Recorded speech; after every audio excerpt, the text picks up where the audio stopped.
first arbitration case of 2018 was resolved Wednesday afternoon. The Boston Red Sox and Mookie Betts went to a hearing Tuesday, and it was reported Wednesday that Betts won the hearing and will earn $10.5 million in 2018, a big win for Mookie Betts in arbitration. At $10.5 million, rep by Steve Veltman and Ed Cerullo of Legacy, Buster Olney, at Buster, ESPN, January 31, 2018. Betts filed for $10.5 million before last month's deadline, while the Red Sox countered with $7.5 million. At the hearing, each side makes an argument supporting their salary figure, and the three-person arbitration panel picks either the salary the player filed or the salary the team filed, nothing in between. The 25-year-old Betts went into his first arbitration year with a strong case. His career .292/.351/.488, 120 OPS plus, hitter with 78 home runs and 80 steals in 508 games, and is a standout defensive right fielder. Betts is a two-time All-Star, a two-time Gold Glover, and he has received MVP votes in 3 seasons. That includes finishing second in the 2016 MVP voting. Arbitration hearings are not the sexiest days on the baseball calendar, though they are pretty important. Here is everything you need to know about Betts beating the Red Sox in arbitration, and what it means going forward. Betts almost set an arbitration record. The $10.5 million salary is nearly a record for a player in his first year of arbitration eligibility. Cubs third baseman Kris Bryant holds the record. He signed for $10.85 million last month.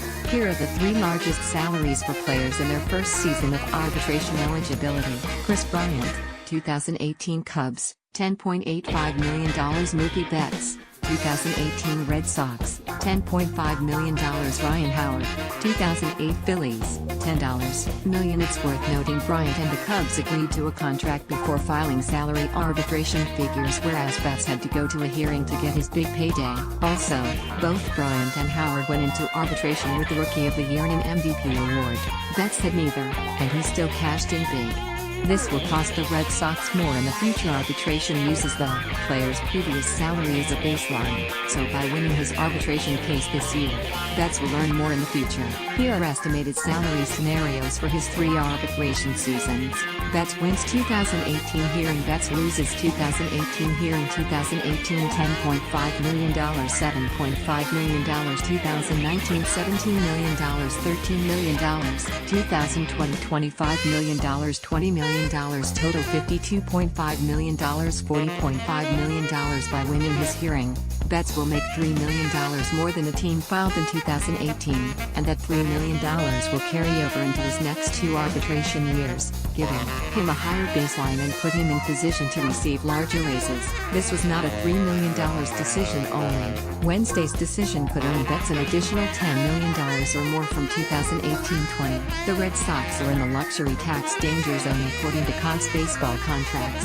The Red Sox have a $205.2 million payroll for luxury tax purposes in 2018 after Betts' arbitration win. That includes estimates for players in their pre-arbitration years, and players on the 40-man roster but not in the big leagues. It does not include mid-season additions. Every player who gets called up from the minors or acquired at the trade deadline counts against the luxury tax payroll. The luxury tax threshold is $197 million this coming season, and, realistically, there's no way for the Red Sox to get under the threshold, not unless they find someone to take Hanley Ramirez's entire contract, or do something crazy like salary dump Craig Kimbrell. They're paying luxury this year. The question is how much?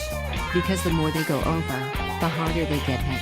Here are the luxury tax tiers. Boston, a first-time offender, is facing $197 million to $217 million payroll, 20% tax on overage, $217 million to $237 million payroll, 32% on overage plus first-round draft pick moves back 10 spots, $237 million payroll and above, 62.5% on overage plus first-round draft pick moves back 10 spots. The Red Sox are at $205.2 million, so they're in the first tier. If there were, however, to sign a big bat like J.D. Martinez, it would surely push them up into the second tier, raising their tax rate and pushing back their first-round pick.